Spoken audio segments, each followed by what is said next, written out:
The Wheel of Time, Season 2, Episode 1, A Taste of Solitude is over, but we are just getting started over here at Post Show Recaps. Welcome back, my friends. It is I, Rich Filiberto, DM Philly, out here on the internet, talking about The Wheel of Time, Season 2.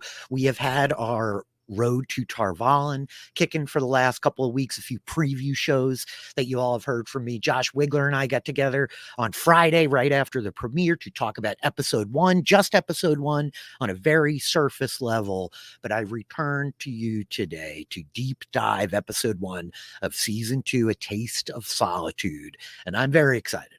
Of course, I'm not alone. I am joined by the Aes Sedai to my warder, Taylor Sedai. How are you doing, my friend? I'm doing great. Also, a note for this podcast specifically, I will be of the Brown Aja. Just as a note, we'll talk about it more this episode, but yeah, Taylor Sedai of the Brown Aja, I think is gonna go with it. Absolutely tracks, Taylor. For anybody who knows the Brown Aja, you know how precise and perfect this choice is. For anybody who doesn't, we'll explain it to you in a minute, which leads me to my next point. This is the Deep Dive podcast. Taylor and I are going to be talking through all of Episode 1. We're going scene by scene. We're going to talk through all the nitty gritty. We are not going to spoil you on things that are yet to come, things that have not come to pass, things that maybe have passed already, but they've repeated in the old age. So anything that the show has not explicitly revealed to us is not going to come up here. We're going to be talking about the lore of the world. We're going to be talking about some of the background of the characters that doesn't get translated so perfectly in a short runtime television episode, because there's a lot of background for all these folks. The Wheel of Time is a comprehensive and vast series of tones, to say the least. So no real fear of spoilers here. Taylor and I just want to try to help elucidate some of the secrets and the mysteries of the world of the Wheel of Time for you all. Taylor, we got together. We did our preview podcast a couple of weeks ago. We were pretty hype getting ready for the season. The first 3 episodes have dropped. We've watched all 3. We're only talking through Episode 1 today. Yes. Are you ready for it? What are your thoughts? What are you feeling off the top? I'm ready. I'm still very excited. I had fun with this first episode. And I want to say, on the note of spoilers, I made a grave error. Oh my God, it was catastrophic. Do not look at the wiki when it comes to specific characters. This is a warning for anybody who's watching Wheel of Time and has not read the entirety of the series. I have only just finished book 8 myself. Do not go looking. I spoiled myself on like 3 really big plot points that I will not talk about.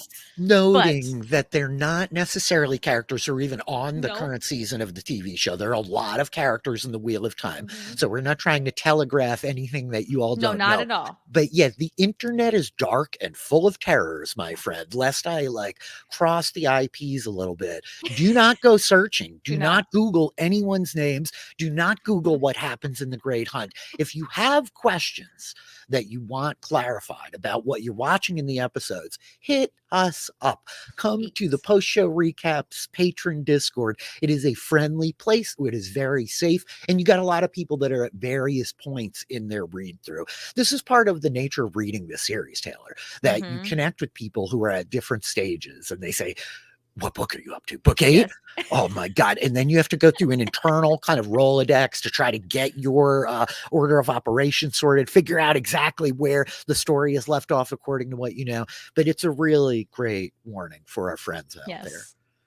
Do not Google anything unless you are fully prepared to have the Band-Aid ripped off and to open the entire can of worms dumped out across your floor.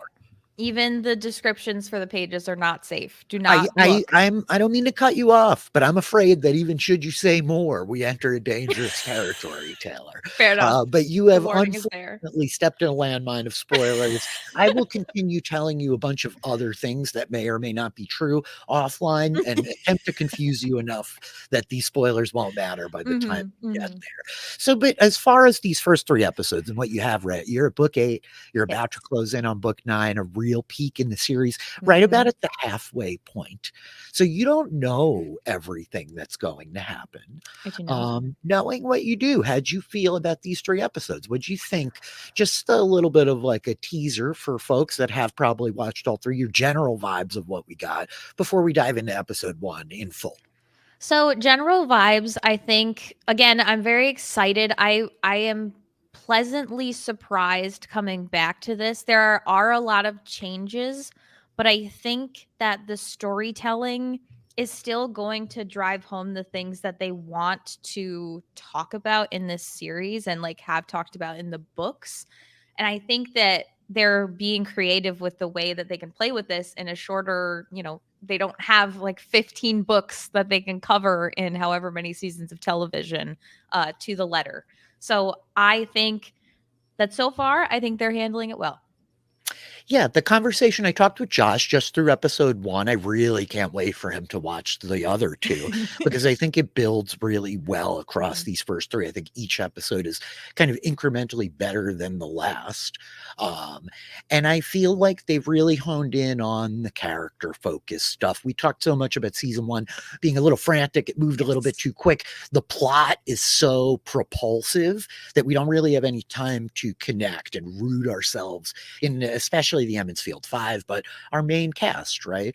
So we've Mhm. really gotten to spend some time with folks. And I think episode 1, A Taste of Solitude, it's a really poignant name, as we're going to Yes. spend time with these folks alone, trapped with their own thoughts to a certain degree. And it's pretty compelling stuff so far. I'm really excited. I dig it. I am optimistic and excited for the rest of the show, which is going to go by way too fast.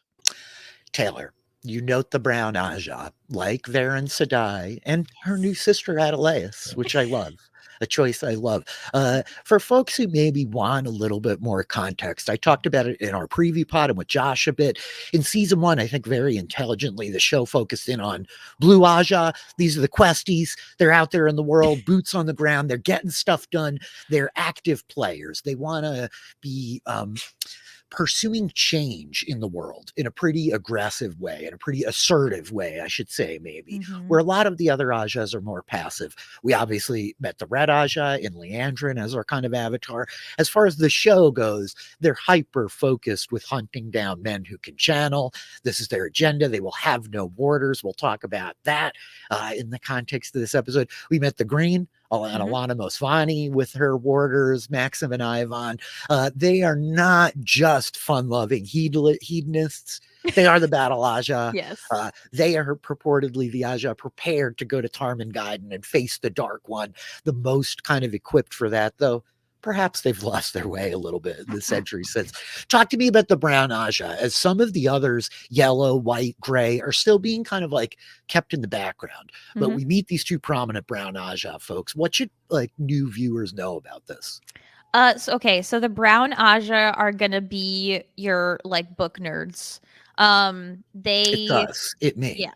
Yeah, they are very much in the tower itself. They are like the librarians, they're keepers of knowledge, preservers of knowledge. The reason that they will go out into the world is to gather knowledge. They are very much all about just collecting and preserving anything that they can get. And specifically, Varen and Adelius here are kind of on retreat, supposedly writing about the breaking of the world, which we've heard mentioned a couple times. Indeed, we have a pretty relevant point in the history of Randland, as it were.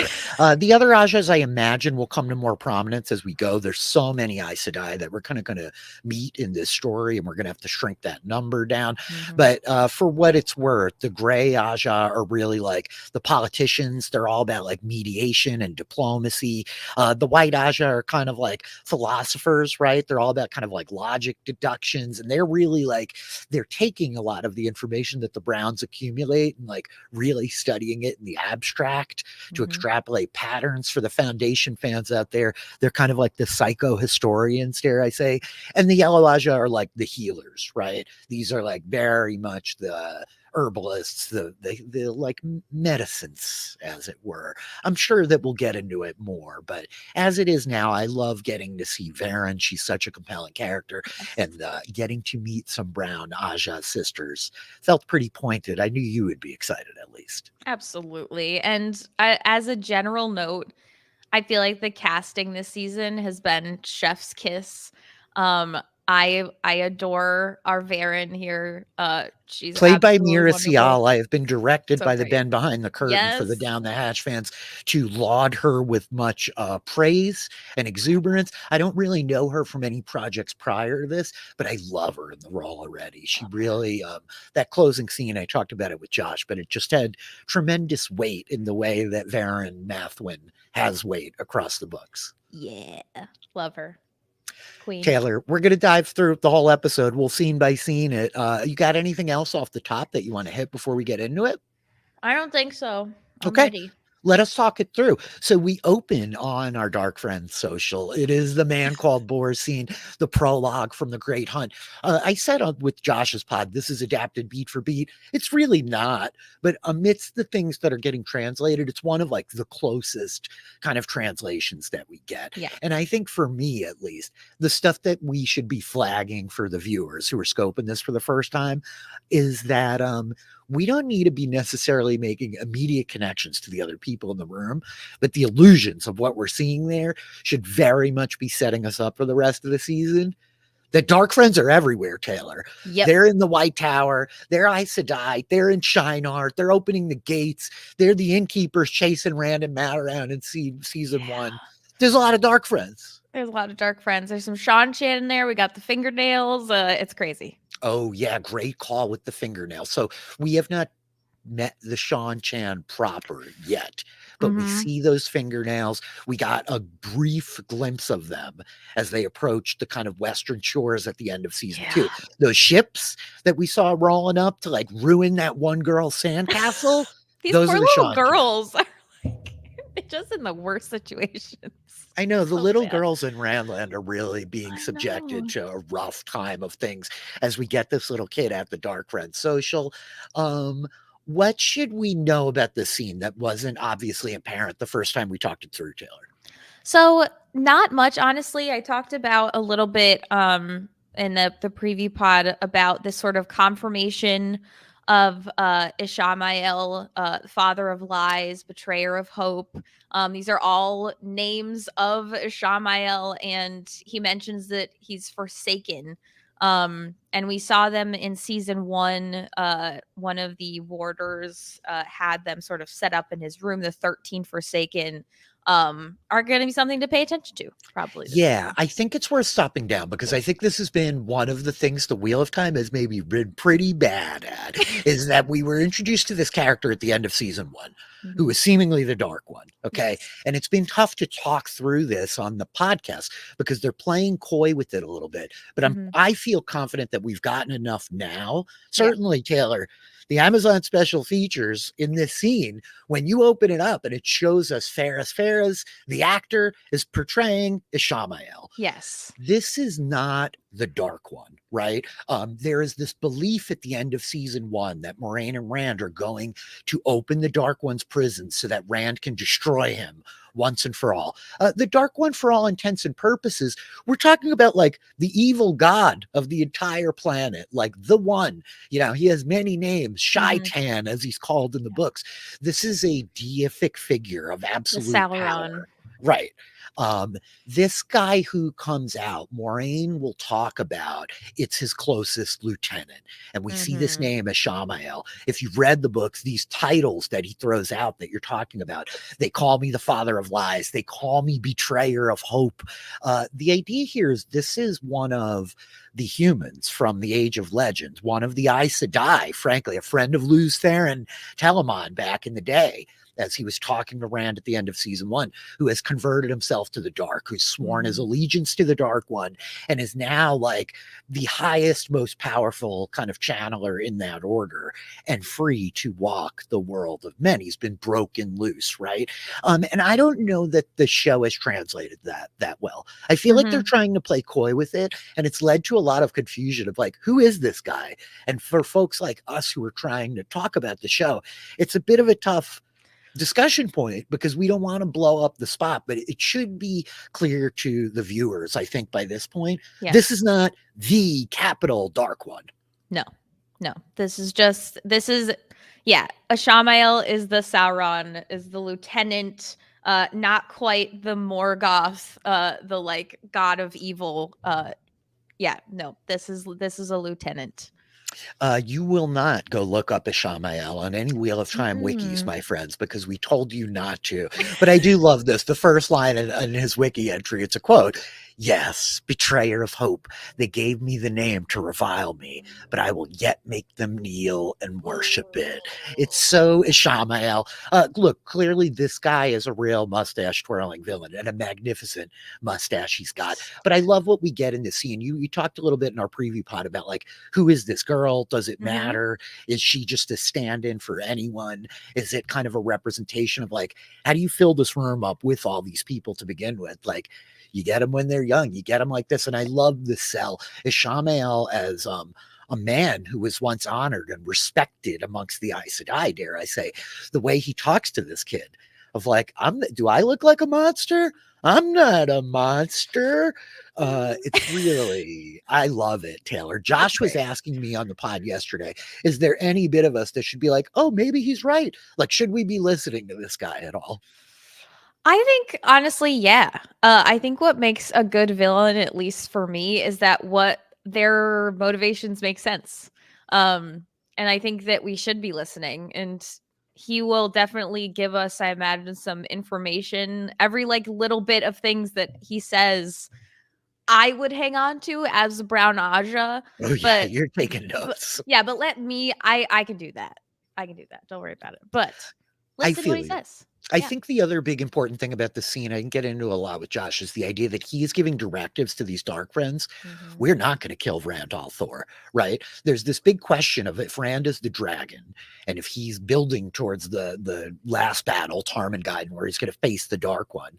Why don't we just wipe him off the board now? We know where the kid is, right? He's kind of powerless. He's the weakest, ostensibly, he'll ever be now. While he's afraid of his power, he doesn't know what he's doing, right? He's just a dumb sheep herder from the Two Rivers. Why don't we kill him? And Ishamael clocks it here in this scene where perhaps he can be turned to my use. Sooner or later, it will be served in this age or another, right? And so this is part of what the Aes Sedai have talked about across season 1, is this beat of like, but what is the last dragon's role, or the Dragon Reborn's role in the last battle? Like, the last time the dragon broke the world, Lews Therin Telamon went mad and shattered the world at the end of the Age of Legends. What will Rand al'Thor do if we just like leave him to his own devices? So this is a little bit of clever Robert Jordan justification for why we don't just kill off the protagonists in book 1, right? Yeah. This is very classic. Like, will the one turn evil or do good for the world, right? And we have yet to see what's going to happen here. I love it. It's a fundamental kind of premise to the story of the Wheel of Time. That like, okay, so there is all this prophecy. You will be reborn. You are the soul of this other person reincarnated in this new body. But you still have free will, right? There is no grand governing force that's going to dictate your actions. And I think so much of what we get in season 1, in episode 1, I should say, of this season is this setup for what motivates people to make their choices, right?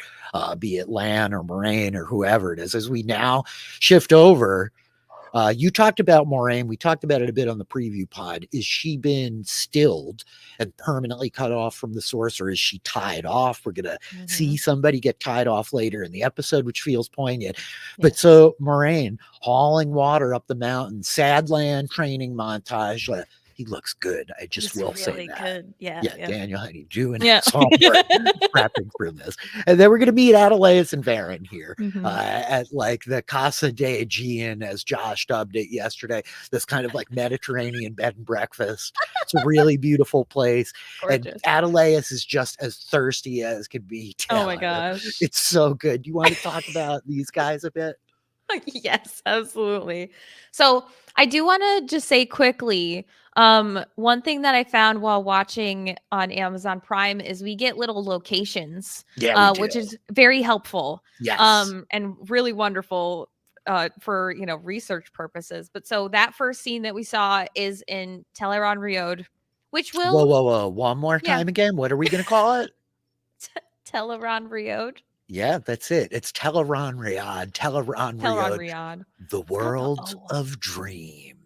Mhm. For folks who've not read the book, like, this is brand new. This is not really a Yep. thing that we've delved into in the show at all, but they do give it to us in the Amazon little X-ray features over on the side.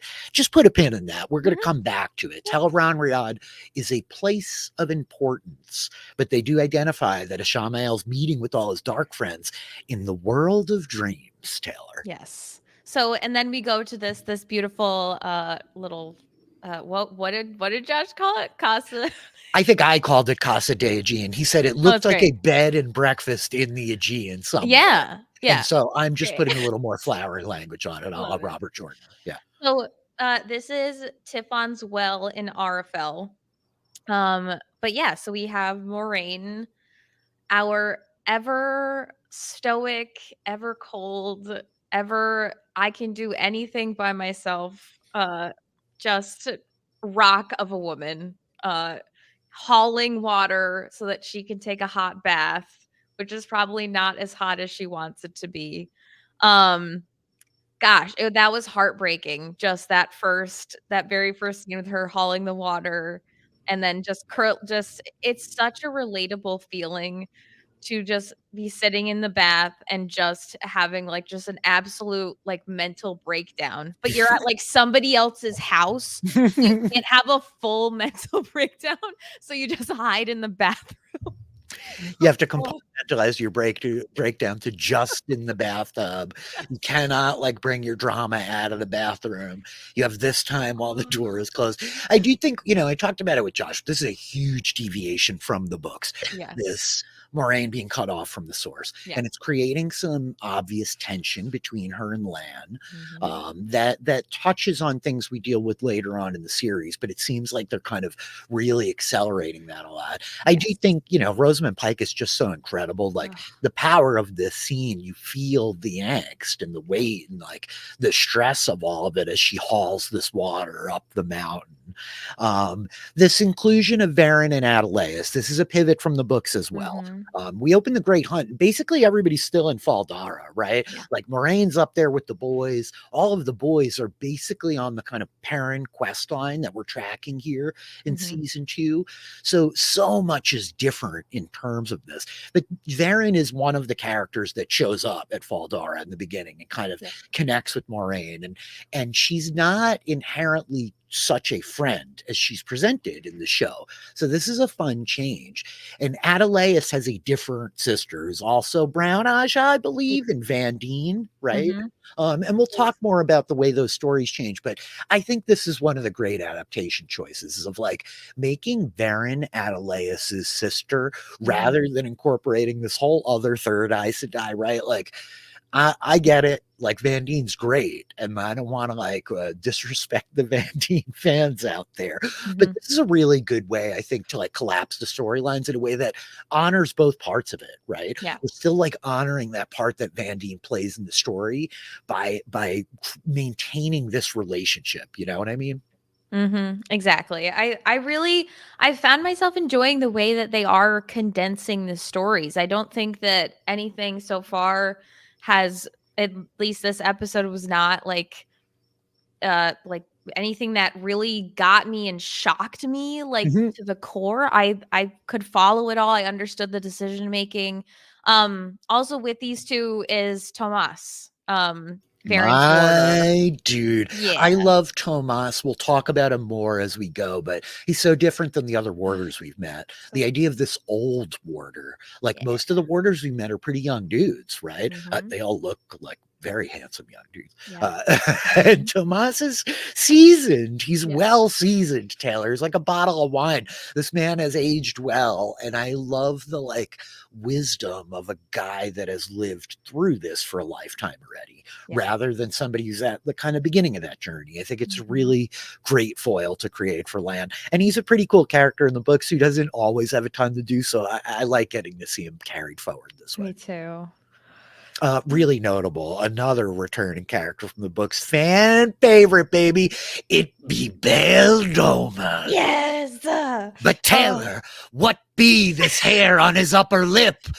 Bale Dome and very notoriously the Illianers all have like pirate speak in the books. Yep. It's very fun to read. The audiobooks are fantastic. Kate Redding and or Michael Kramer do like such a good job with it. But so Bale Dome has like the Abe Lincoln beard in the books, Taylor, where he's got no mustache. So I did see some complaints about the mustache. I don't care. I'm over the mustache. This Bale Dome was pretty fun, Taylor. So good. I was thrilled as soon as I heard the voice.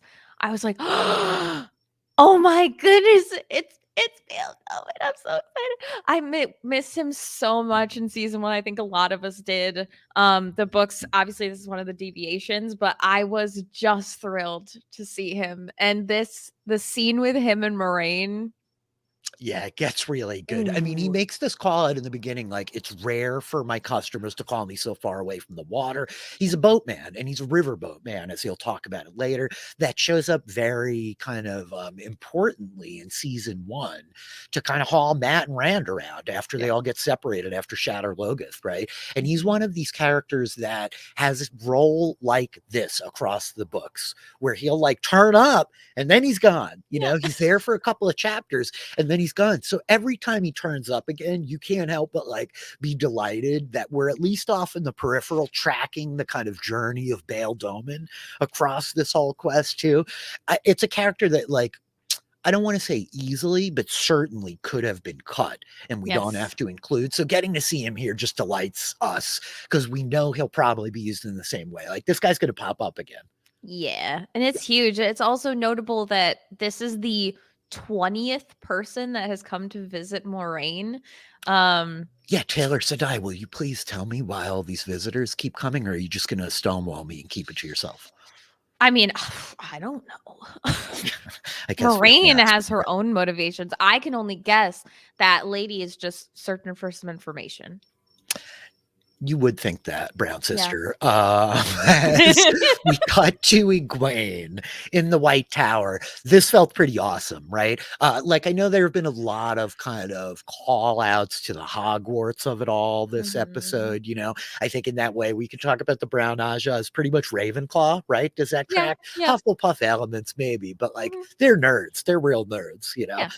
I love this whole little montage of Egwene being accepted. So, or a novice, I should say. So there are like these stages of introduction, right? And we're going to see Egwene with the gray apron and the white. These are the novices. This is, I have come to the White Tower. I want to be an Aes Sedai. Please sign me up. And they make you basically carry their water literally, Taylor. Like all of it, as she's like just oogling the Amerlin's dress. And then Lyanna Sharif, oh my God, the keeper of the chronicles. Lyanna Sharif is the woman in blue who throws like her cup into Egwene's bucket as she walks by. And that one little cutting scene as she just stalks past the camera. I'm obsessed, Taylor, with Lyanna. I do love Lyanna. She gives off such queen energy. It's so great. Lyanna is a pretty cool character. She's going to be more important as we go. Like we should flag her here. We met her in season 1. She's kind of like the Amerlin's right hand, right? The keeper of the chronicles is like the person who facilitates the sort of day-to-day She hits the staff in the hall of the tower. Like, order in the court. Listen up, people. It's such good sound design when she hits that stuff, and dare I say, I've been talking about this a lot in the Discord, Taylor, but the score is blowing Yes. me away. The music of this little montage is, Oh, like, electric. Lauren Balfe has done something that I think is tough in fantasy television these days, which is to create a really unique sound. yes.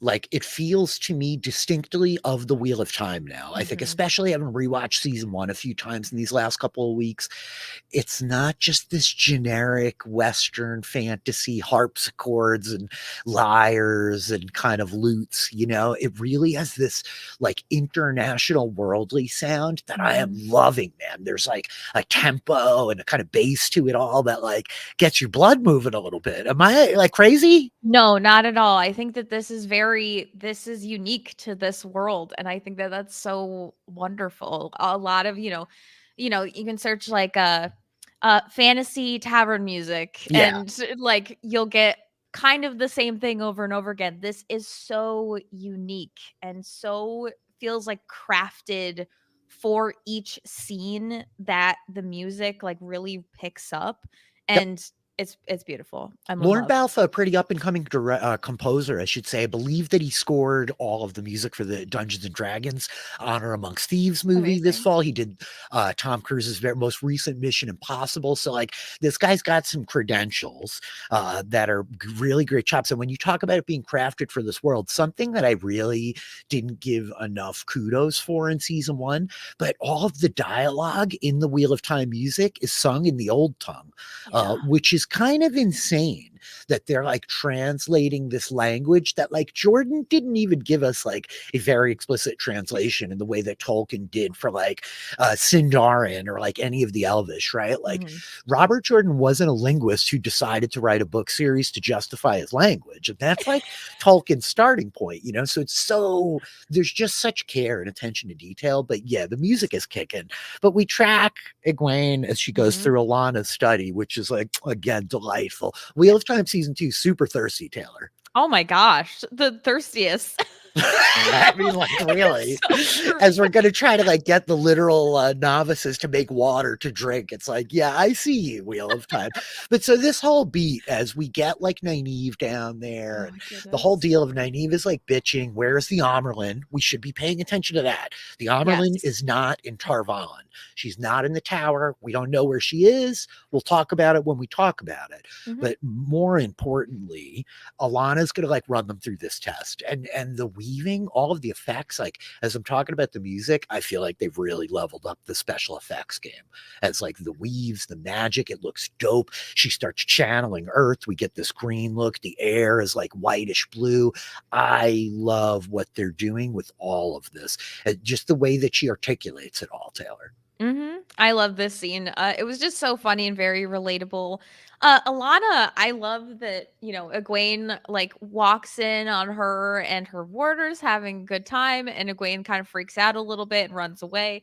And then Alana, like, however long, how much time has passed, whatever, comes down to the kitchen, is like, all right, lessons, ladies. Like, Time to um, work. okay. But the blonde novice who is like so eager to name the five threads of the one power. She's joining the I'm like, brown Aja with you, that's Taylor. me. Yeah. She's gonna be right She's the behind you. Hermione of the class.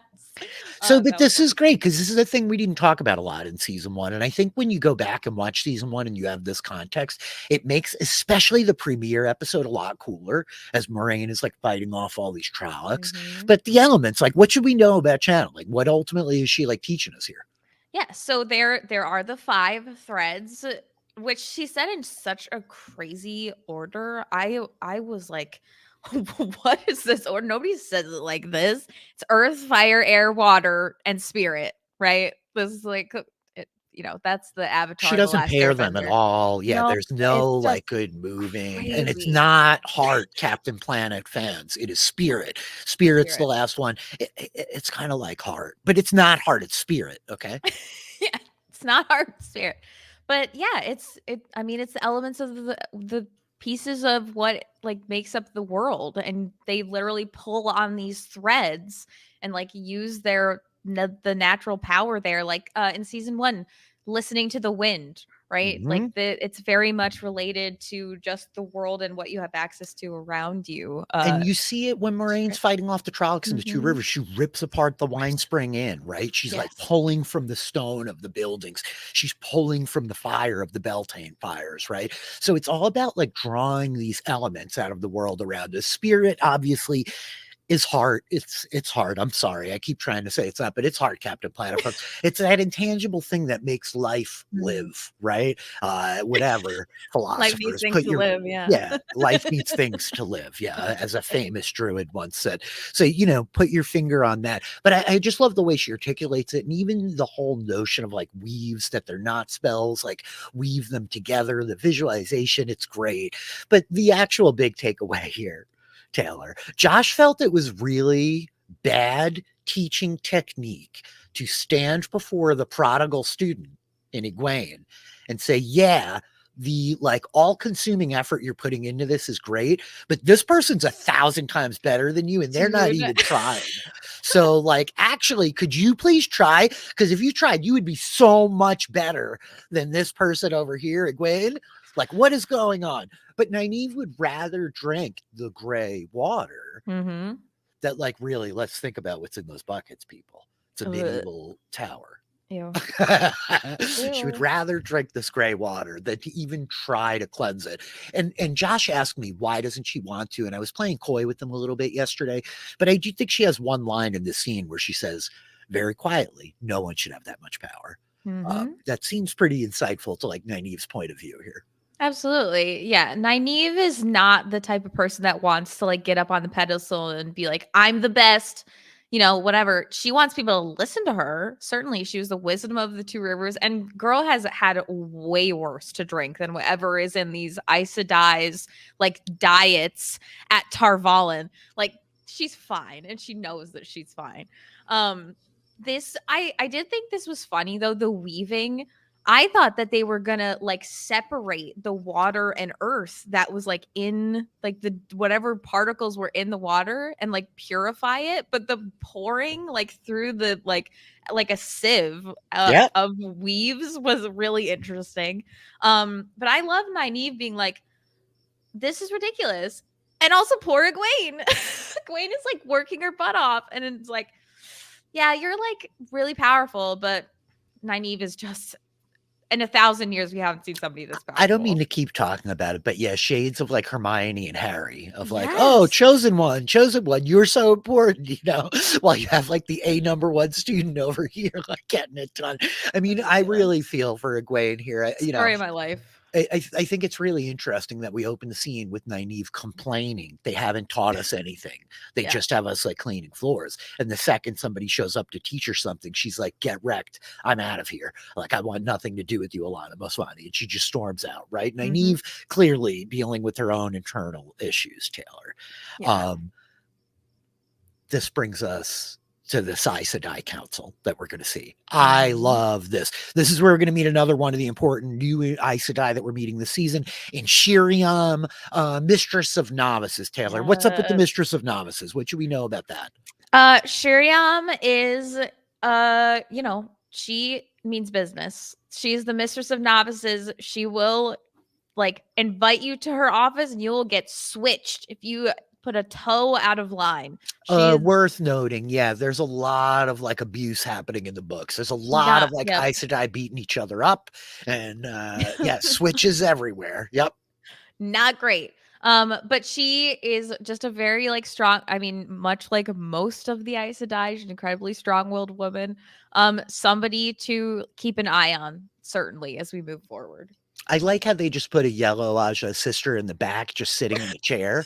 She didn't really say anything, but she is just sitting in that chair in the background, which was pretty fun. Yeah. But they're talking about Egwene needs to loosen up. Nynaeve is still blocked. So we get the Mhm. formal use of this term blocked. We'll talk about it as we dig it further into the season and what Mhm. that means. And Leandrin pushing, right? We're Yeah. going to get some clarity here. Leandrin's responsible for the death of one of the accepted, and she has been forbidden to teach them. Leandrin seemingly getting in a lot of trouble role as a sister here. She got really dressed down for the whole gentling of Logain on the field last season. Now we're finding that she's accidentally like killing the like new recruits.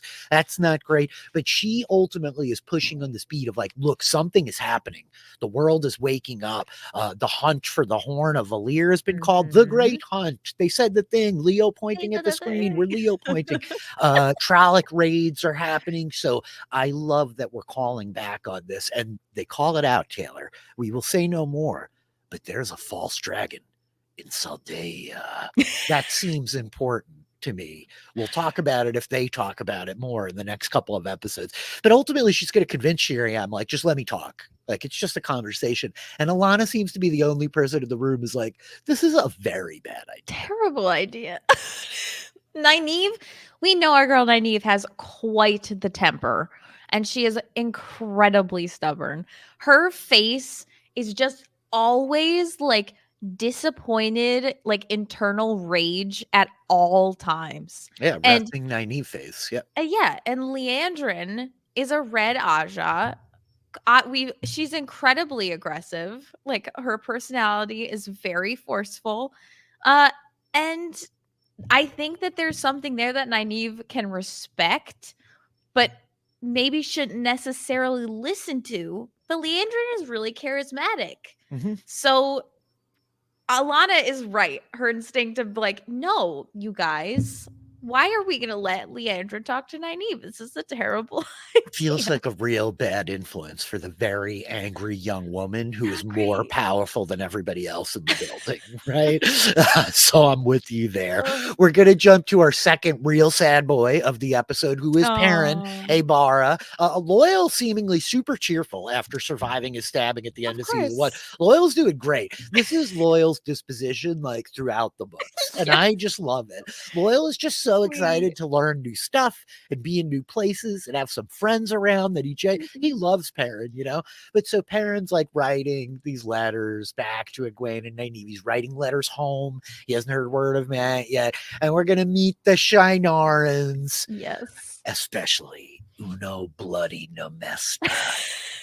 And they dare, Taylor, they dare to take the piss out of Uno. Can you believe it? He was so bloody close to Potterfane. This was such a welcome like bit of humor.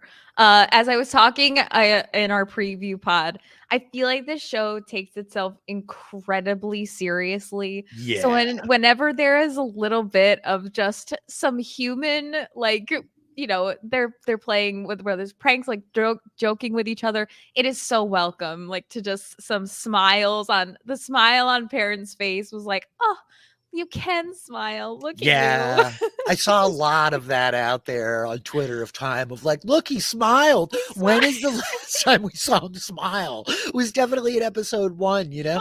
I mean, I think it's part of the reason that Matt is so like electric in season 1 and compelling, because he's the least serious of these people. He's the only one who is not like got resting Nynaeve face and taking this all so severely, you know?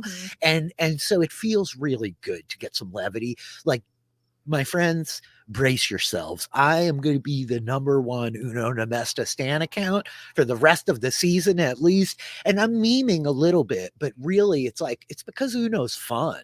Like Uno's a ridiculous man. And it's very fun to have that alongside this insanely serious story that is literally about Armageddon, right? We're racing to the end of the world and like the last battle with the Dark One, right? Like the stakes are as big as they get. So Uno Bloody Nemesta like screaming, and I would have been playing a tune on the horn of Bloody Valir. Like, more, please more. It's so fun. I love it. It was really like a great beat. But so we meet Uno. We remember Uno vaguely. We meet Lord Ingtar, who's in charge of this party, not Uno. And we meet Elias Machera, a character who shows up in book 1. Josh remembered him. Like, dude, this guy looks very cool. Elias is pretty cool, Taylor. Yes. Elias is very, I mean, you just get one look at him and like, this is a cool person. He doesn't say a lot, but he's a very cool person and he knows what he's doing. And I don't know. Hasn't really said much.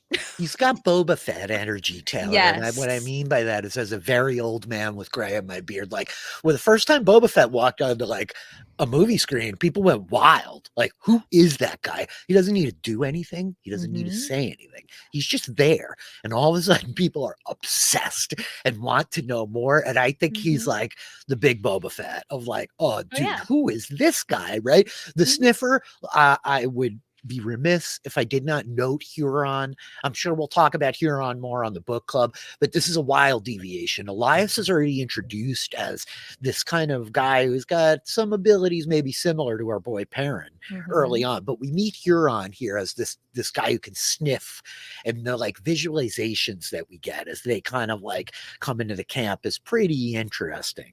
Yes. We also have one more guy in this pack, Taylor. He doesn't Mhm. say really anything except Nope. for may they shelter in the palm of the Creator when they find all the bodies. This is Yes. Massima Dagar. He's a notable character. I think he was a pretty prominent actor in Outlander, maybe, or The Lost Kingdom, one of those other shows. I know some folks like keyed in on the actor being here and like, ooh, does he have a big part? He has a big part. Yeah. Yeah. Massima, you'll know Mhm. more about Massima by the end of season 2, I think. Also, I should say, our boy Malias Achira, Elias Machira, Gary Beadle, Andor. Oh, yeah, of course. Of Yeah. course. Yep. He's Yep. Clem, right? Is he Clem? Yes. Yes, Mhm. yes, yes. Yeah. I So knew it's he looked funny you. familiar, but with the Yes. hair and the eyes, I was like, Mhm. "Oh, dude, have I hung out with that guy at a Fish show?"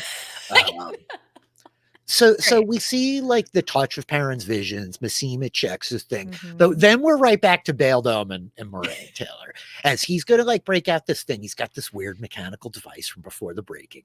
I love this. I love all this kind of weird stuff. And like I especially love that she's like, oh, it's from before the breaking. I don't care. This is not important to me at all.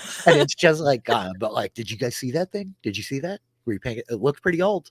Or maybe new. Maybe the What was urge that? that gave it birth has come again. Uh, but ultimately, he's going to break out this Quendiar Taylor and talk Mhm. about like, oh, it's made by the one power. The only thing that's really important about it is that it's unbreakable. I like that he told us that, audience. Yes. So I don't have to. That's all we really need to know. But this Yep. is broken. So we should be pretty concerned. Huh? Like, do you want the Quendiar? And then we're going to cut to Lan and Tomas picking tomatoes.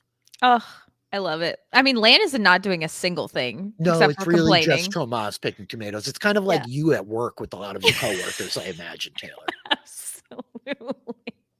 But it's very sweet. This little conversation between the two of them. Lan just he doesn't know what to do. He can't feel Moraine anymore through the bond. And he's so hurt by the way that she is sort of giving him the cold shoulder and pushing him away in the way that she does, which is just completely shutting herself off from anybody that's around her and just handling everything on her own. She's fine. She's fine. She doesn't need anybody. It's so fascinating, right? This issue of trust of like she's Mhm. clearly looking for information from all these people. Yeah. She won't tell Lan anything. And I love the way Lan articulates it again. It's like it was like a friend walking along with us, chatting away so we never had to. And like we all get that, right? We Mhm. all get that. You've all like been in your room with whoever it is. Maybe it's an in-law, maybe it's like a friend of a friend, but that third person, the like active ingredient in the whole dynamic steps out of the room and it gets really awkward Yeah. and weird and kind of quiet. And like once you put that third kind of dynamic in, the whole situation changes, right? I really like that as an idea. This felt to me like good adaptation writing. I don't think this is Mhm. an explicit pull from the books anywhere that he says anything like this. And I just like the way it's articulated as an idea. It's very translatable to me. Yes, I really enjoyed it, but the Moraine of it all is such a fascinating, I feel, just a character like deep dive for Moraine. If you really look at the way that she's acting, the more angry that Lan is about the way that Moraine is acting, the more hardened she She becomes. becomes the more she She is withdraws, right? just so cold and stoic, and she's like this unmovable force, like the earth itself, like some deep rooted tree, and she's not budging. It's a really good point. I love this beat of her and Dolman where she's going to flip the deal on his head, right? He explains, I got this thing outside Kyrian. The old moon dial there shattered one night this spring. We'll put a pin in that. That the moon dial outside Kyrian. But ultimately, he's talking about, like, I've done a lot of bargaining. The sea folk, I know the drill. I got this poem. She sees the writing on the back. It's in the old tongue. He's got the poem. 5 marks, no 1 mark. She buys it. That's all I really needed, buddy. Take your broken Quendiar and GTFO. I love it. Just as a beat, Taylor, of you can take the magic out of the woman, but you can't take her life experience away. Like, regardless of her ability to connect with the weave, this is a woman who's spent the last 20 years relentlessly scouring the continent for the dragon. She is a trained Aes Sedai. She is a master of not just the art of negotiation, but the art of conversation, of hearing more than she says, of like, listen closely, because the Aes Sedai will tell you the truth, just not the one you think you hear. And she gets him so good. And what I really love is Bail Doman at the end just leaning back, laughing it off, like, man, I should have known better. Yep. He's such like a good sport about this, of like, I did try to get one over on an Aes Sedai, my bad. And then the weight that the scene ends on, as he's like, please stop having people follow me. And she's like, these people, have you seen them? He's like, oh yeah, they all have cloaks. I never see their faces, which immediately triggers for her the eyeless, the fades. This is why the Myrddraal are dangerous, right? Like, because they're not Trollocs. They can walk amongst the cities of men and like hide amongst us in plain sight to a degree, right? And she clocks it. And as much as this guy is like just a MacGuffin for her, right? He's little more than like an errand boy to have brought her this important letter. But like, she's immediately like, get out of here, get back on your ship, go to Ilion, don't look back, don't pass go, do not hesitate, like, save yourself. She still has this Aes Sedai servants of all like concern for the guy's well-being, right? Yep.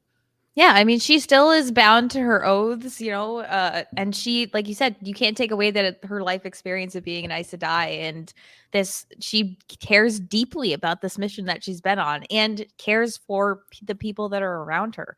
And I really did appreciate as well, they're talking about marks, the marks, the sort of currency of this world. But so 5 marks could get her the best Domani racehorse, right? But she gives Bail Doman 10 marks for provisions and everything. She really is like, go take care of yourself, like, get as far away from here as possible, stay on the water, etc. She is a very like caring person, but she's just so closed off. She's such an interesting It translates character. so many different things, right? The way that she has to like do him dirty on the actual deal.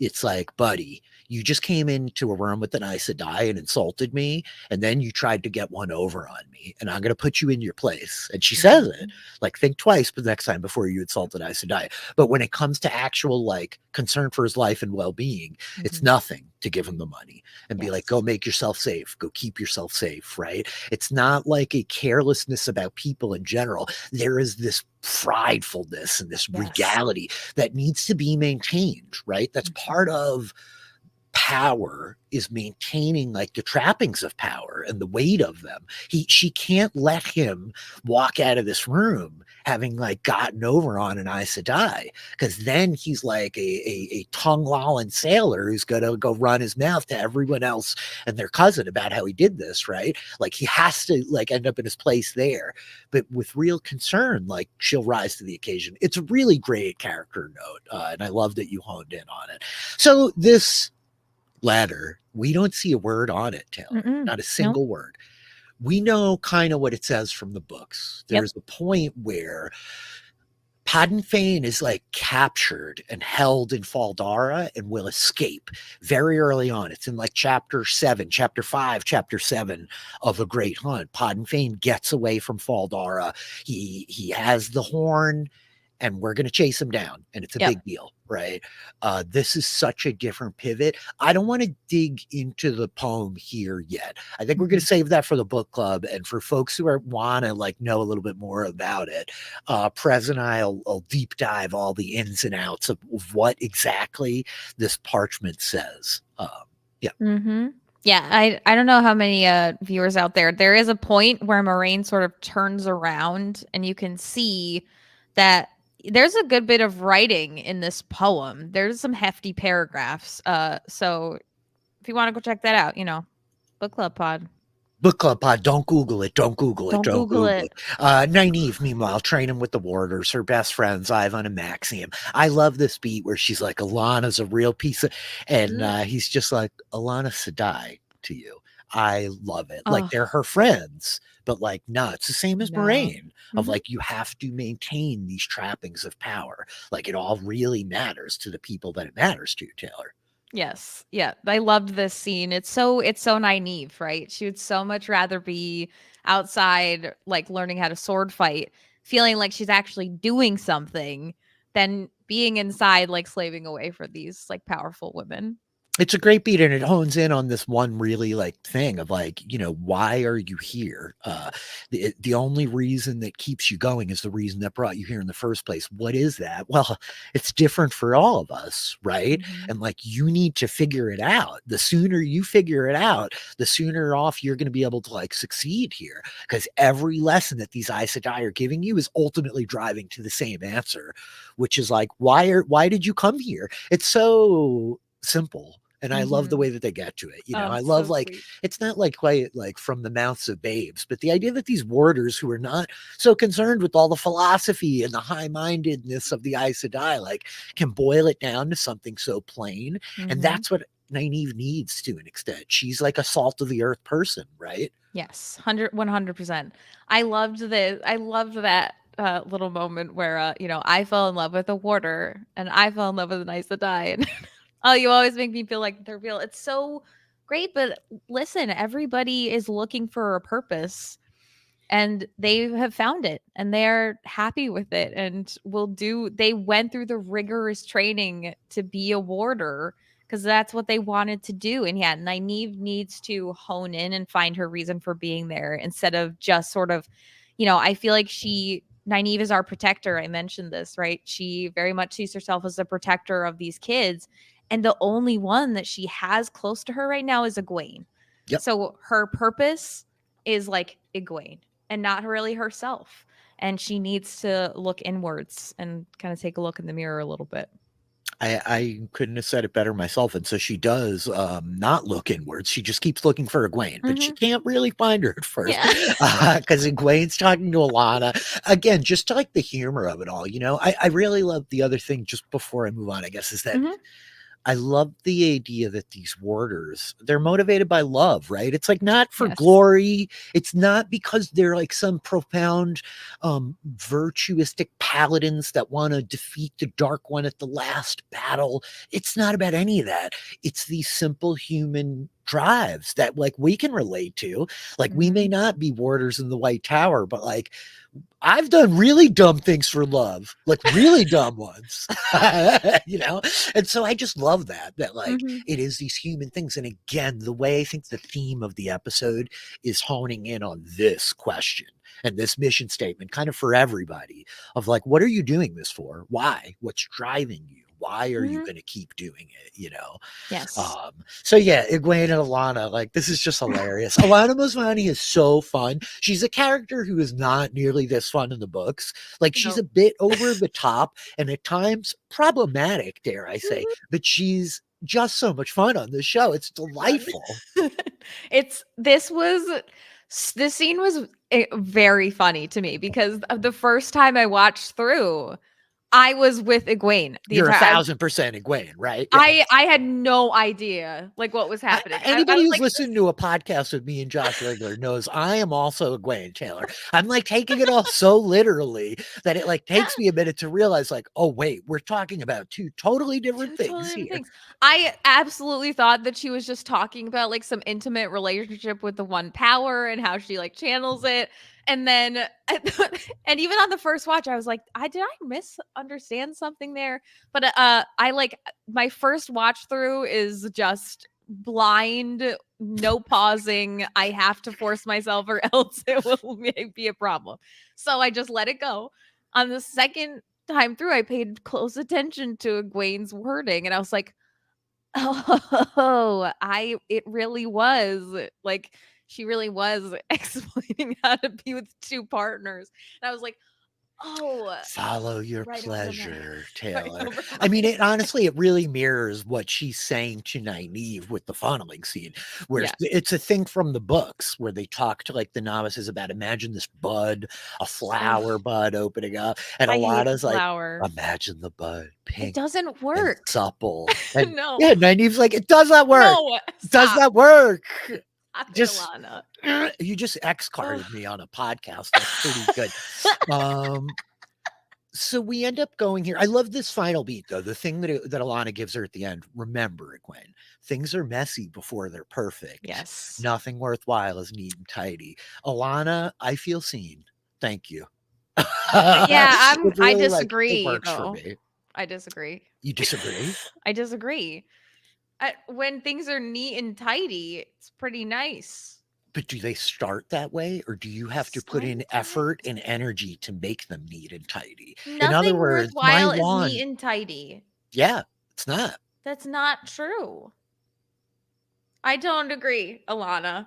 I think that sure, things can start out messy and become neat and tidy, but if something is neat and tidy, I'm pretty happy. I wonder if I've just quietly identified part of the major issue in my life. Maybe you're right. Maybe you're right, Taylor. As a I mean, listen, divorced man, I think Alana's sounding pretty on point here. I And mean, I'm I'm like, just oh, a wait. lowly brown Aja. I don't know. I don't Oh, know. wait. I'm No, just no. You are the Aes Sedai here. I'm merely a warder in this dynamic. I love it as a point, and I guess mhm. mileage may vary. I think it's really interesting, though, nonetheless. I'm sure we'll find great reason to debate as we go on through the Yeah. season about the neat and tidy things and which are worthwhile. But we're going to end up here with Leandrin and Nynaeve, as Nynaeve can't find Egwene. This like missed ships moments ends up with Leandrin kind of pouncing on her like a hawk and talking about you're wasting your time. Swords are for the weak, they're for men. If a man came at me with a sword, I would meet him with another blade made of air, better than most steel blades, but still not much use. All of this from Leandrin is like so over the top, and she's gonna grab Nynaeve and just slam her literally up against the wall. This is calling allusions back to some of the prequel books. Like Leandrin doesn't explicitly do this to Nynaeve amidst like the tower training, as I Mhm. recall, does she? But it is very much pulling on things that happen to other Aes Sedai across the books of the Wheel of Time. Mhm. All of this, Taylor. You asked me why Reds don't have warders because they're a distraction, a weakness. They're glorified dogs following at their sister's heels, showering them with praise, stroking their egos. And then she starts talking crap about Lan, and Nynaeve ain't having it, dude. There's Mm-mm. old Nynaeve Almira. Yes. Well, and this is how Leandrin's getting her, right? But I love that line from Leandrin when she just unleashes of, "I don't want it to be a fair fight. I want to win." And Goddamn right. That seems like a ooh, very important thing to understand about this woman. absolutely. Remember that line when it comes to Leandrin. She is, I mean, she is Red Aja to the core. She's a hard woman. She's a hard I woman. think it's really fascinating because it's emblematic of all of the Aes Sedai, right? Like, Mhm. not all of them are as ruthless as she is. Certainly not all of them are as like aggressive or angsty or Mhm. have all of the animosity that she does. But this idea of like, yeah, it's not a fair fight. Like, No. no, we're not here to like do this fairly.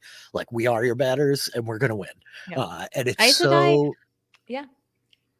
No, go yeah, ahead. I just think it's like endemic to like the sisterhood, right? It's like Yes. part of what so many of them believe in the way that they operate. Like Shades of Moraine, right? In Yeah, terms of like an Aes Sedai, Leandrin couldn't be more different from Moraine, but on this, I think they are of lockstep, one power or absolutely. no power. Mhm. And now we're gonna get this beat where like, okay, so Nynaeve explodes back, and then we cut her off. And Yep. Leandrin will explain, I shielded you from the source. You can still feel it, but you can't touch it, can you? It's making you angry. Use that anger. My sisters would have you believe there's only one way to channel, only one way to become an Aes Sedai, but they are wrong. You're here to learn, not about silt or about swords, but about power. And Yeah. this feels so important, Taylor. Like, oh my gosh, there's just so much here in terms of like the lore of it all. This notion you talked about it on the preview pod of being shielded. This is what they were doing to Logain in Yep. season 1. And because the men and the women are operating with different halves of the power in Sidene Sidar, it's not so one for one. Like Leandrin is more practiced and can shield Nynaeve because she understands the complexity of the weaving better. And Nynaeve is ultimately really strong, but just a blunt instrument and not equipped to like understand even what's happening to her. But once you have women trying to shield men, it gets more complicated. Outside we go, but we're getting the beginning like basics of some pretty like weaving 101 when it comes to Aes Sedai, I think. And Nynaeve's ability to copy the weave that Leandrin Oh does yeah. is very like Nynaeve is a quick learner, which is really important. But this scene was just it was so powerful. Um, the like just think of the way that Nynaeve, the other incredibly stoic, barely shows emotion person, was reacting to being shielded from the source. She Mm-hmm. is completely broken to tears and like it can barely breathe because she does not know what to do. And she And has all of this clear like self-loathing or yep. like disgust for the source. This is not something that she is glad to have in her life. And I Yes. think that's really insightful for you to hone in on that. Like, despite her kind of negative attitude about having this Mhm. ability, once it's taken away from her, she balks. This is not a Yes. good thing at all. And Nynaeve is an incredibly strong woman. Her reaction to this. And then I want you to look at Moraine, who has been an Aes Sedai for years and is trained in the power and has been connected to it and working alongside it for so long, to be cut off from it and for her to not be in a constant state of just complete and utter mental ruin is they we'll talk about the scene at the end of this episode, but she is a pillar of strength of a woman, and it is incredibly sad to think about the pain that is enduring alone. I was really glad they showed the shielding and had Leandrin just articulate it like clearly for folks of like, Mhm. okay, this is what's going on here. It's the beginning of like a series of things that we'll want to understand as we're moving forward, tracking Moraine's story especially. Mhm. And we end up cutting back now to Perrin and Ingtar. And so this is the beat of like, okay, this guy's a dark friend. He's wearing the Shinaran like heraldry. He clearly Mhm. was one of the people who opened the gates, and Perrin's like not having it. And I love Ingtar as a character in the books. I really, really love Ingtar. And he Mhm. so embodies this like warrior poet, the philosopher thing as Yep. he's got here. Like, this is why I'm in charge, not Uno, man. Uno's great, but also like maybe a little simple when it comes to like, shades of gray, Paranebara. All men deserve a proper burial, right? If Mhm. Shinaran sought revenge for all the wrongs done to us, there'd be no Shinarans left in the borderlands. As for anger, that won't bring my men back. And we're going to get Perrin talking about like this rage inside of him, this like crazed, furious rage for Pod and Fane. God, I can relate. The unhealthy anger, I think, coming on the seals of Leandrin, on the heels. Seals, I said. That's Pavlovian. Don't worry about the seals yet. Coming on the heels of Leandrin, like my sisters would tell you, there's only one way. Use your anger. Taylor, I talk about Star Wars a lot over here at post show Mhm. recaps. There's like a great line that got thrown out in some contemporary Star Wars recently of like anger and fear lend power quickly. I think anybody who's ever like hit their thumb with the hammer or like Oh, bumped the knuckle trying to like spin like nuts on a bolt knows like that like crazy angry strength that we can muster as people. So Perrin is like honing in on this thing of like, no, dude, I have a murder fury for Pod and Fane. I want to rip this guy to pieces. And then Ingtar is going to be like, maybe he had a reason though.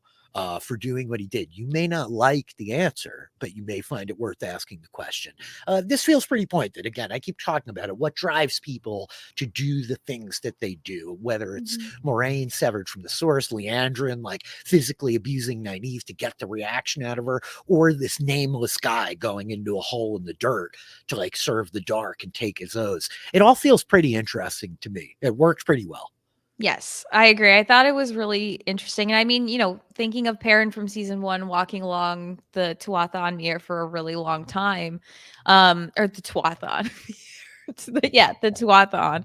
Yeah, you get the Tuatha I one there. did, Just was an right? extra word Yeah, there. just Yeah. an extra word in there. That is not Tel'aran'rhiod is the world of Nope. dreams. The Tuathuan are the people of the leaf, the Yep. Tinkers that we met last season in the way of the leaf that he was all hooked in on. Yes. So like this nonviolent people.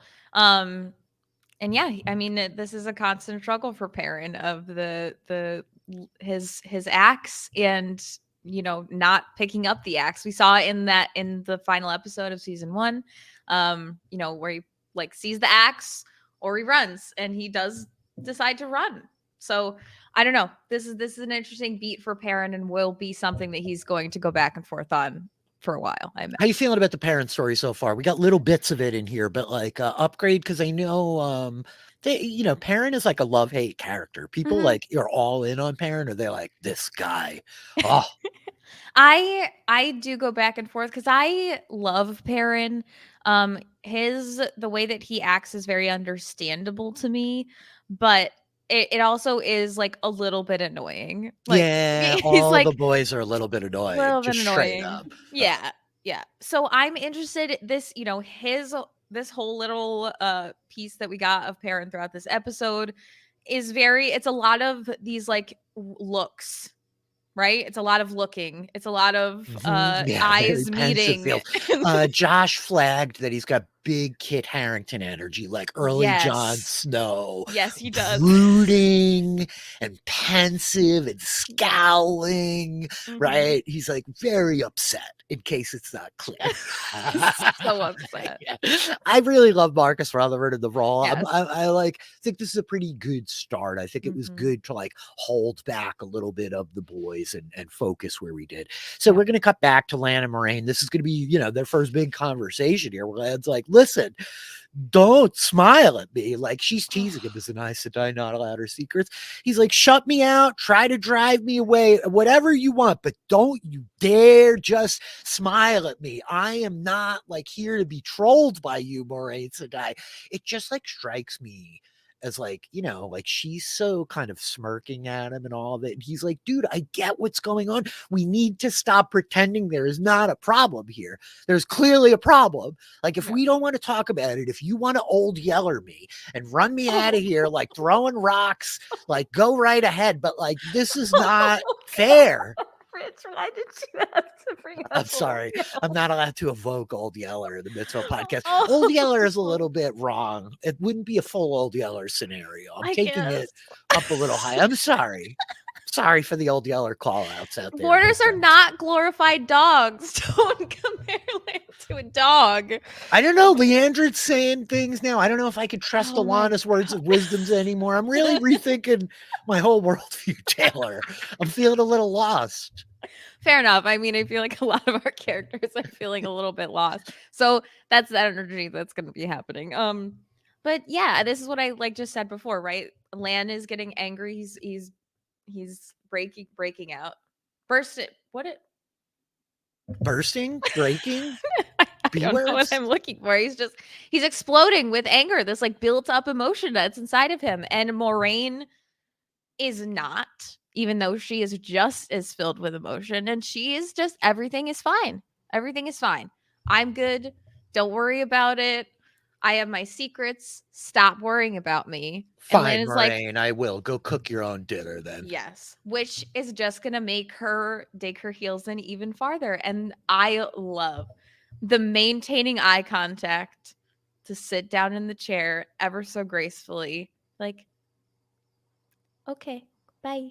Like, Oh my ooh, God, Taylor. Rosamund ooh, Pike is really a great actress, and oh my Moran's gosh. so powerful. Even having been robbed of all her power, she's just got such incredible strength and the way that she handles this here. But it is sad for It's Lan. so sad. I know our friend Prez will have a good bit to say on the book club because it's a real deviation from the story, and it Yeah. leaves both of them in a really weakened position compared to Mhm. where they are at this point in the books, and that's a change, you know. So we'll talk it through even more there. But then we're going to jump back to the tower. Egwene and Nynaeve. I love this callback to Beltane. This felt really great for me. Beltane's like not a Yes. thing that ever we focus in on again once we're out of the two rivers, right? Mhm. Like there's lots of reminiscing about like remember when we were all back at home. But I think using the timing and the lantern, it's really great like visual language to connect us back to that episode one, the premiere. And Parents' whole bit about soldiers, right? Mhm. It's a whole saying. It involves a lot about shields and enemy fire. It's very complicated and involves a lot of birds, Taylor. I Yes. kind of want to know what the birds have to do with it all, Yeah. but nonetheless, It's not, the basic idea is that if you stand alone with the shield, much of your body is still exposed. But if you stand in a group covering each other with your shields, nothing can touch any of you. It made me think of us, all of us, how together we face the impossible, but now in our separate corners of the world every day, we're exposed. You're gonna make me cry, parent. I love this stuff. I love Mhm. whenever we can get like the real world musing. I'm a kid who grew up in the 80s. All those cartoons had a message at the end, you guys. Yeah. And so I love the like, but actually the greatest strength that you have is the friends you made Yes. along the way. Yep. It And, like, works for me. Perrin It is that lands. guy, You know, right? he is that guy. He's Yeah. that guy. I also wanna bring up one thing with the Shinarans quick. We talked about Yes. that, like, the scene that plays out, right? Like, Perrin sort of, like, sees the, like, Pod on Fane, like, taking out this, like, group. That little girl, is that the little girl? Her, like, little coat looked so similar to the and Eli's like, "Yeah, there was one survivor, like, a child that ran away." I have to make a confession. Some folks will know this already, but like the great Jessica Sterling, I have a little bit of face blindness with children, Taylor.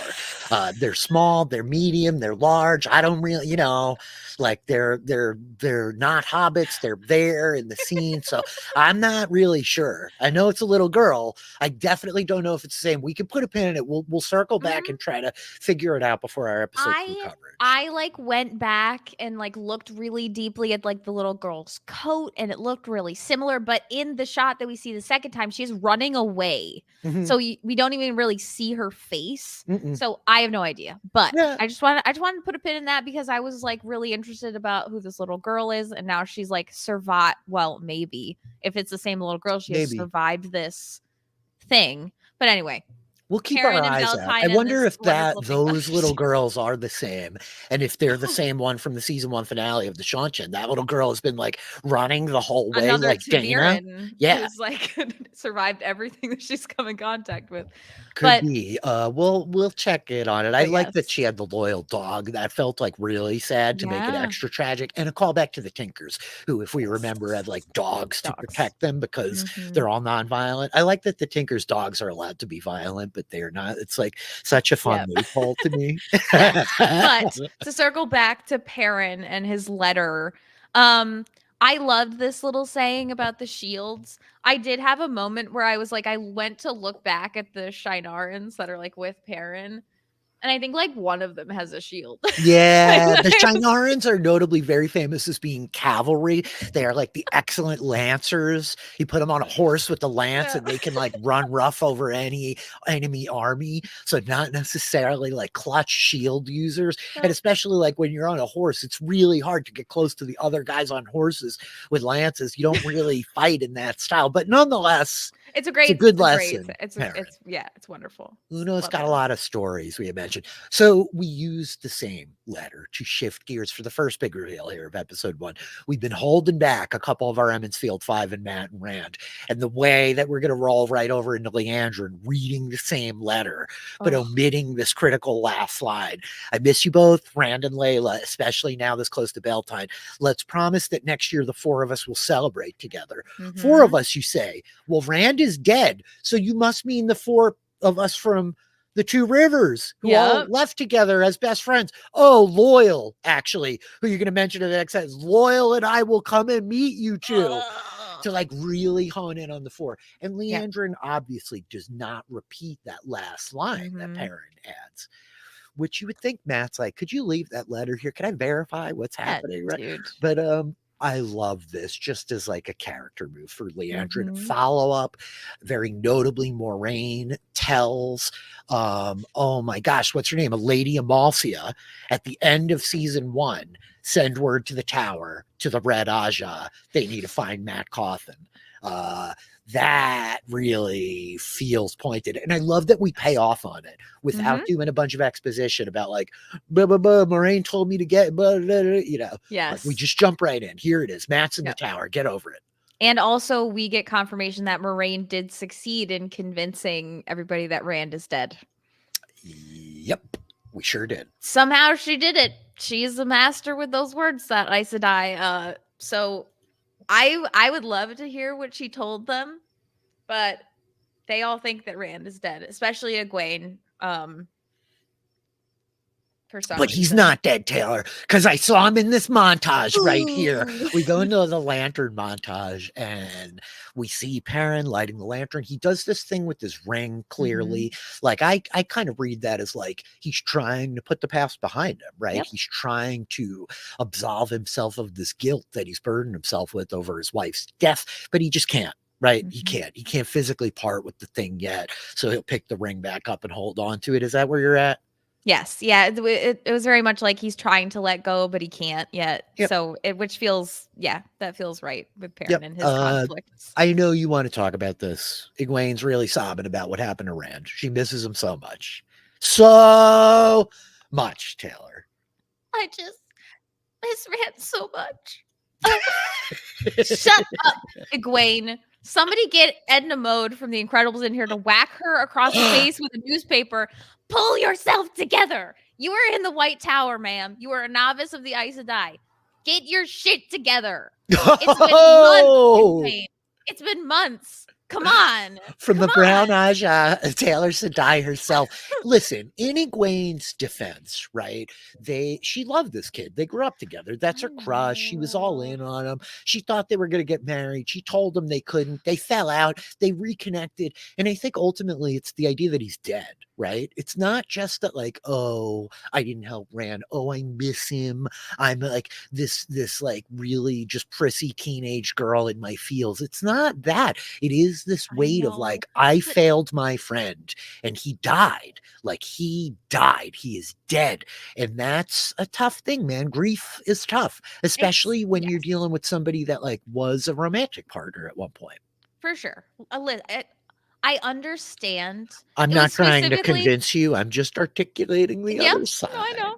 I understand Egwene's pain, but also it has been months. And I feel like at this point in the process, I would probably still be in the full anger stage of grief, of being like, this idiot didn't tell us, went into the blight, and got his ass killed.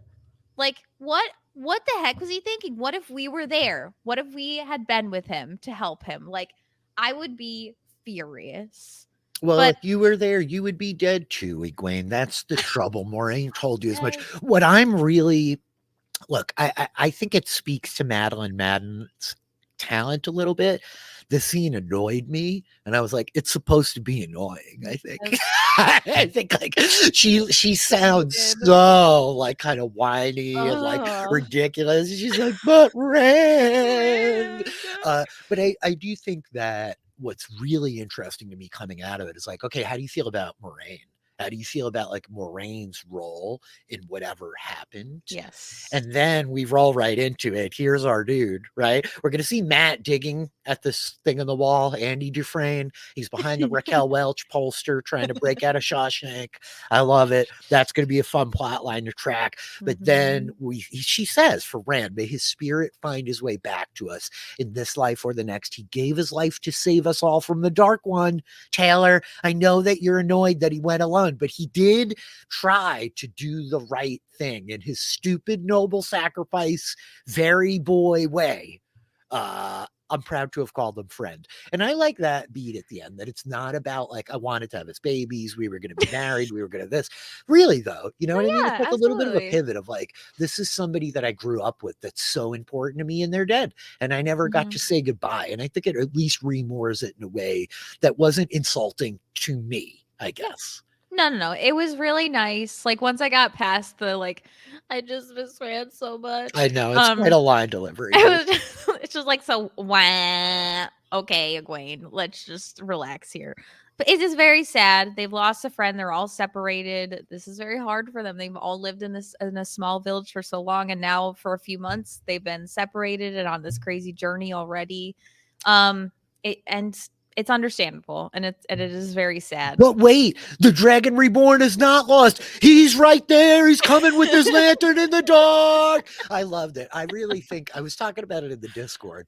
I think this was such a clever choice to Mhm. just bury Rand here, right? We Yeah. get the episode 8 reveal in season 1. Okay, this is the main character, right? And we Mhm. played this kind of shell game, for better or for worse, in season 1. Who is the Dragon Reborn? That's not a mystery in the books. There is no like, who is it? Right? Like there is a little bit of a reveal at the end of like Rand can channel, but it's not like the focal point. At least it never was for me. That may speak more to like the way I read the books than the way that they were written. So I take it with a grain of salt. But now that we've gotten this kind of mystery out of the way, I love being like, okay, you get it. He's actually these other people are all still super important. Enough so that we're not even going to talk about this guy for the first hour. We really want you to be thinking about Moraine and Lan and where the situation left them, and Egwene and Nynaeve as these young up and comers in the tower, and Perrin struggling with like violence, passivity, finding his place amidst these soldiers, but not his people, lamenting everything he lost. Matt trapped alone, cut off, and being polluted by like this toxic gaslighting from Leandrin, right? Ugh. There's just like, I think, so much strength in reframing this narrative. Just because it's a chosen one story and Rand al'Thor is the chosen one does not mean the rest of these people are unimportant. Yes. I don't want to like spoil anything late in the game, but there's a passage in the final book where they talk about all the other people that are living in this world and that are involved in this, right? Like one person's story weaves in and out of a lot of other people's lives, you Mhm. know?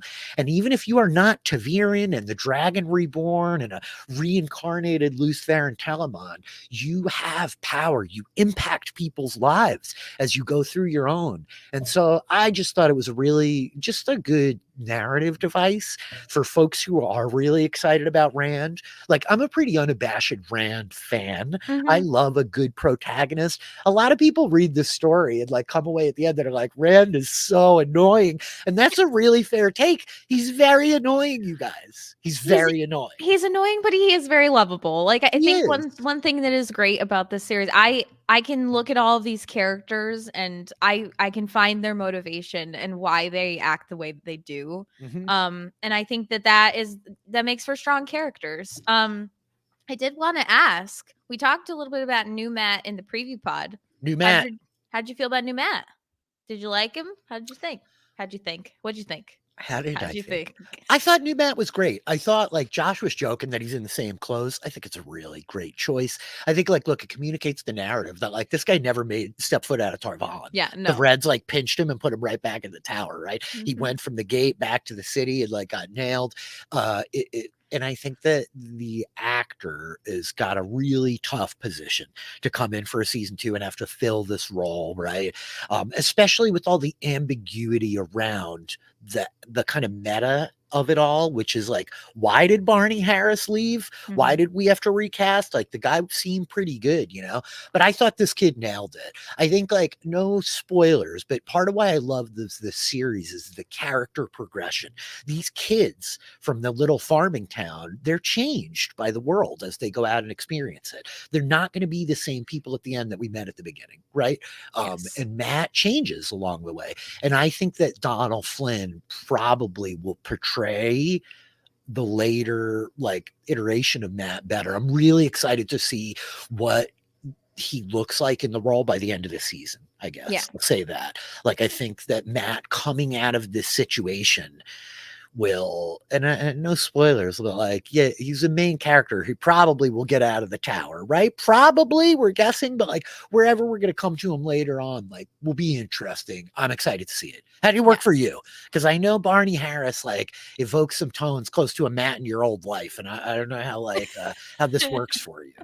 Honestly, I was pleasantly surprised in that number one, this scene and the way that Matt is like he's crying. He is like Yeah, he's in his tortured. feels. He's Yeah, like being emotionally abused like in this moment.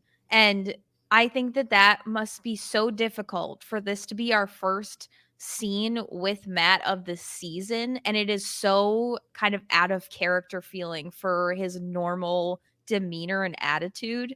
And I think that it really worked. It felt like Matt. It felt like, this is Matt after for months being stuck in this tower, having gotten napped by a red Aja in Leandrin. This kid has the been through Leandrin. hell. Yeah. I Like, like the other side of it too, of like all this emotional weight. It's great. It's great to like motivate empathy for us in the beginning when we could mhm. look at this guy of like, aren't you like the crappy friend who abandoned everybody when they needed you? And there is a little Yeah. bit of that that we're showing up with. And Leandrin will call him out for it that he is hung up on too, right? But Yep. the idea that like we see this terrible injustice, like he doesn't deserve this. This is not the fate he deserves for being No. maybe not the best friend, not willing to die for everybody else, right? For a Mhm. world that never cared much about him in the first place, quite frankly, if we Yep. remember the background of Matt Coffin that we saw in the Two Rivers. So I think it works. But what I love is the other side of that too, is like she walks out and he counts it down. And then he Yeah. gets up and he eats his sweet cakes and he gets to digging with his little rock hammer, you know? And like there's still that relentless optimism in Matt Coffin that translates in this one scene. And differently than Rand, where like it's not about Matt's not important. I just think it's good to keep him obfuscated for now. Let's slowly reacclimate to this guy. Yes. I think a casual viewer who watched The Wheel of Time through once in the fall of 2021 or whatever when it aired probably doesn't even realize they recast the guy. You know what I mean? It's Like, very good. It's very so I smooth, I think it feel like. worked really, really Mhm. well. This sets us up for like, let's just talk about all this, I think, as one final scene. Mhm. This dinner that we're gonna have. As Lamb will show up with Varen and Adelaus, and he's like, "Can we wait?" Like, yes, please, Tomas, let's wait. And everybody knows, like, dude, Moraine's not coming. Like, Yeah, we're not, we man. can't, please don't really make us wait, you know? And Varen gives this incredible speech about Moraine being cut off. It's the most brutal form of assault. Your body no longer feels like your own. Your mind reliving the trauma again and again, remembering what you once were and what you'll never be again.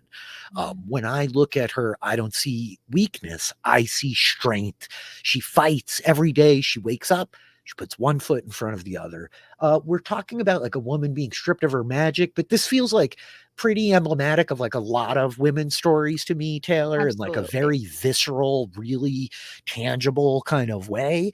I am a man who has walked through my life and like, you know, shared a lot of like stories like this of like hardship and suffering and how important it is to like not give yourself away for that, not lose your identity by the injustices and like the violence that's like committed against you. But it felt like really powerful and poignant on like within the context of the story, but on like a really big level that goes way beyond the Wheel of Time. Absolutely. I really love this moment. I, as a young person, have dealt with like some serious abuse in my life when I was younger, to be perfectly candid. And for Varen to sort of come out with this and Adelius as well, it is not about you. It is not about you. This woman is going through maybe the hardest thing that she has ever had to deal with in her life. And yes, you have been there. And yes, you are her partner and her friend, but there is nothing that you can do. And that is so hard. And it's such a real life thing. You go through life with the friends and the people that are close to you, whether you're in a romantic relationship or your best friends, whatever the relationship is there is only so much that you can do for somebody when they are going through something so difficult like that. and you just have to like uh, unconditionally love them and give them space. And that must be so incredibly hard when you are a warder and an Aes Sedai and linked emotionally and physically, literally drawing on each other's strength to go just completely cut off cold turkey. And Lan, his purpose is to help Moraine. Mhm. That I is his talked about purpose. this with Josh Taylor, but to me, so much of what we're exploring here is about identity and Yes. about the identity that we have hoisted upon us for Landman Dragon. And this man was supposed to be the king of a kingdom that has fallen. And it's a pretty prominent through line in the books, this burden of guilt that he bears for the failure of his people. Malkyr has fallen to the blight because the Malkyri failed at their duty to like hold the line against the blight, and he will ask no one else to like suffer for this, but he suffers under it every day. This whole identity of like this king without a kingdom, it's like influenced the man he is, and so he has moored himself entirely and completely around this singular identity as Moraine's warder. That is all he has been for 20 years. It's given him a purpose in a purposeless life, right? And he's so tethered to that. And again, like when I talk about, like being a man who has to like has had many women in my life who go through like violence, who deal with sexual assault, who have to talk about this. It's so hard, and I think anybody can relate to being powerless to help the people that you love. When you see the people that you care about in this crushing kind of pain, and you're just impotent to be able to do anything to affect them, to change it. You can't change what happened to her, and there's nothing that you can do today to like change that or to take it away. Like it needs to be a thing that is like lived in and processed and dealt with, and that is hard, man. Hard. And so as much as it's like affecting him, this thing that Tomas says to him, like, that's one way we communicate, but you have 20 years spent together as a common language. Perhaps instead of trying to force her to speak, it's time for you to be quiet and listen. And we play it for humor, Slam, like very pointedly. I think it's a Wonderful. great beat. I don't think it undercuts the weight of what they're No. talking about. Of like, nobody has ever told me to be quiet before, Like, it's really funny. But also, like, yeah, dude, like, listen. Like, look at her and listen. Like, sorry that you don't just get it all spelled out for you anymore. It's going to take a little more effort than it used to for you to meet her halfway, for you to understand what this woman needs of you right now. And what she needs is for you to like just shut up and be, right? Yep. Which he doesn't get a chance to do anyway. No. Let's talk about this final action scene. The Fades, the Eyeless, the Myrddraal show up with their Thakandar blades. Taylor, I had a hell of a time seeing this. I'm trying not to make a big deal out of it, but I've watched this scene like 5 times, and I'm still like, are there 3 Fades? Are there just 2? Like, it looks like they kill the first one.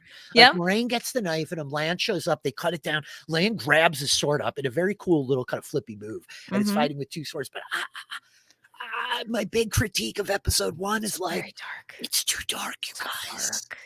Yeah. Yeah. Until Thomas shows up with the Sword of Fire, then they're making good shape. But before that, I really had trouble with some details. I can't lie.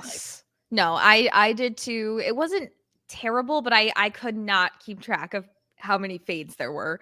At one point I was like, oh, is there only just the 2? But then no, there's one lying next to Moraine, but is that the same one that she stabbed? Like, big deal in the books when anybody like takes a Fade man to man or one-on-one, right? Like for Moraine to be able to like get the jump on these Fades, stab one, get it on the ground, Lan killing it, like Lan fighting off more than one Fade and getting like his ass handed to him, both of them, not just Lan. This is not like, oh, they're so pathetic. The Fades are like really badass. They're way stronger than we are. They're faster. They're able to like meld into the shadows. I did see that, some of like the shadowy invisibility, they're nasty, man. I mean, they're like the ring raids, right? These are our Nazgul.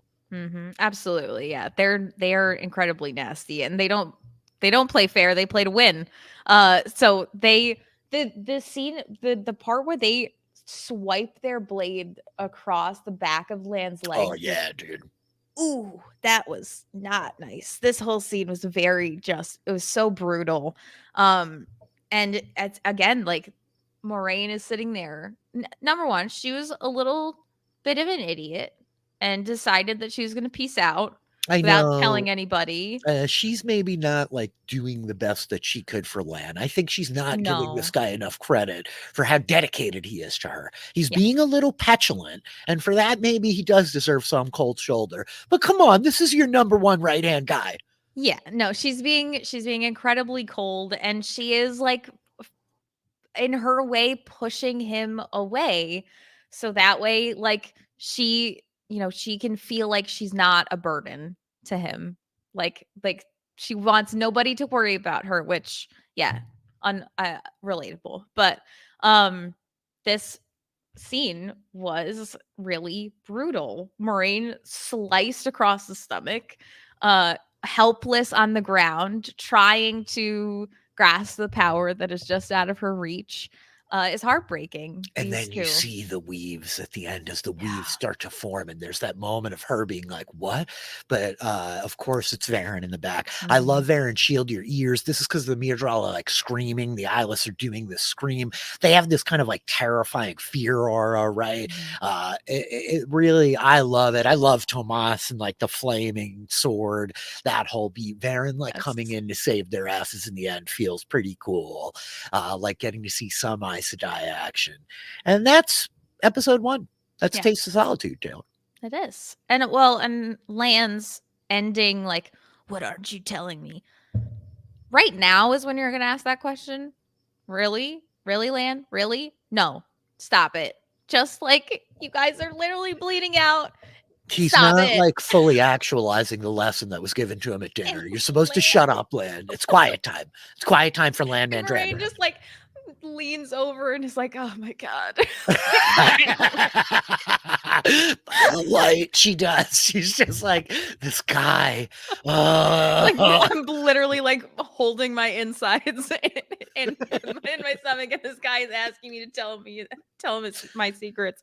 This guy, Ugh. Aniline, a man alone. That's where we leave the episode. I thought it's a pretty good start, you know. Yes. I don't think that there's anything really that I wanted to talk about that we missed digging into here. You got an hour long episode, an hour and 40-minute podcast. Anything that Mhm. we have not noted that you want to like circle back on or just dig into more? I have never seen a person eat a pomegranate like Alana was eating. Oh my Um, word. Was that a pomegranate or a yep, persimmon? I thought it was big pomegranate. persimmons in season 1. Was Big persimmon energy. persimmons, but this was definitely a pomegranate, and I was fascinated by how when I eat a pomegranate, I rip it apart, and it looks like I've just murdered a person because my hands are stained with the blood of the It's a pomegranate pretty seeds. dramatic piece of fruit to rip Yeah, into. I mean, usually there's like the juice is spraying everywhere. It yep, definitely looks like a blood spatter kind of a fruit. Yeah. yeah, It stains. I mean, that is like really yep. strong. When So you I try to was buy the impressed. juice in a store, it's very expensive. Mhm, Alana doing well for herself. Yeah. yep, yeah, that was it. Notably, you want like a little Wheel of Time tidbit. Peaches are poison. Don't forget. It's a relevant point. So pomegranates all day. Peaches are poison. It is known.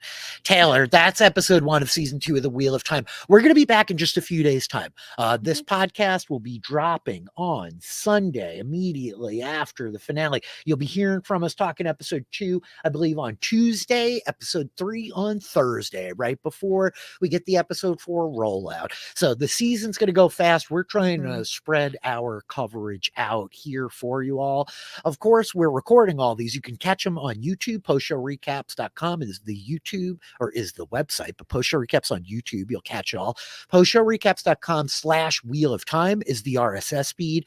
We got a slew of podcasts coming out every week, especially this first week. I should have said this off the top, but if you don't want to miss any of it, go subscribe to that RSS feed to keep up with everything you're doing. And if you want to avoid the Google spoilers and ask the friendly folks in the Post Show Recaps community, you could certainly find Taylor and I on Twitter. We'll tell you where in a second, but you can also track us down in the patron Discord, patreon.com/Post Show Recaps. At the $10 a month level, you get access to a ton of channels. So there's a lot of conversation happening, along with a bunch of other fun games and stuff. We're playing D&D in there. There's a lot going on. But in those Wheel of Time channels, you can come ask us anything and we'll give you simple answers with mhm, no fear of the spoilers that Taylor inadvertently stepped into doing her own research. mhm. Taylor, we'll be back in a couple of days. Until then, where can people find you? What do you got going on?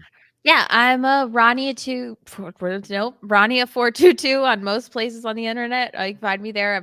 I'm hanging out here for a little bit. We're gonna be in Wheel of Time land, Grand Land for quite a little bit.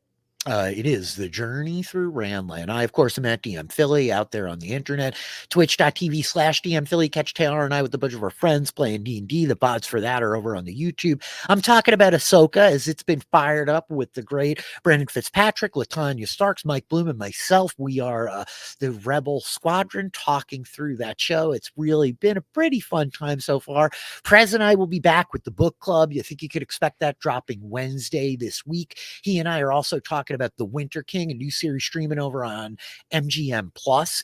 It is an adaptation of an Arthurian story, The Warlord Chronicles by Bernard Cornwell. So it shares a lot of DNA with the Wheel of Time. Huge Arthurian kind of myth that's getting carried over, especially in season 2. Wait for it. If you know, you know. If you don't, you'll probably dig it when it turns up.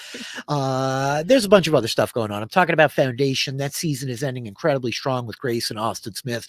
And Grace, Ariel, and myself are taking some old esoteric time travel movies out of the dark as we are continuing coverage together after our Dark Rewatch podcast. Thank you all for joining me. Thank you all for stopping into post show recaps and listening to our Wheel of Time coverage.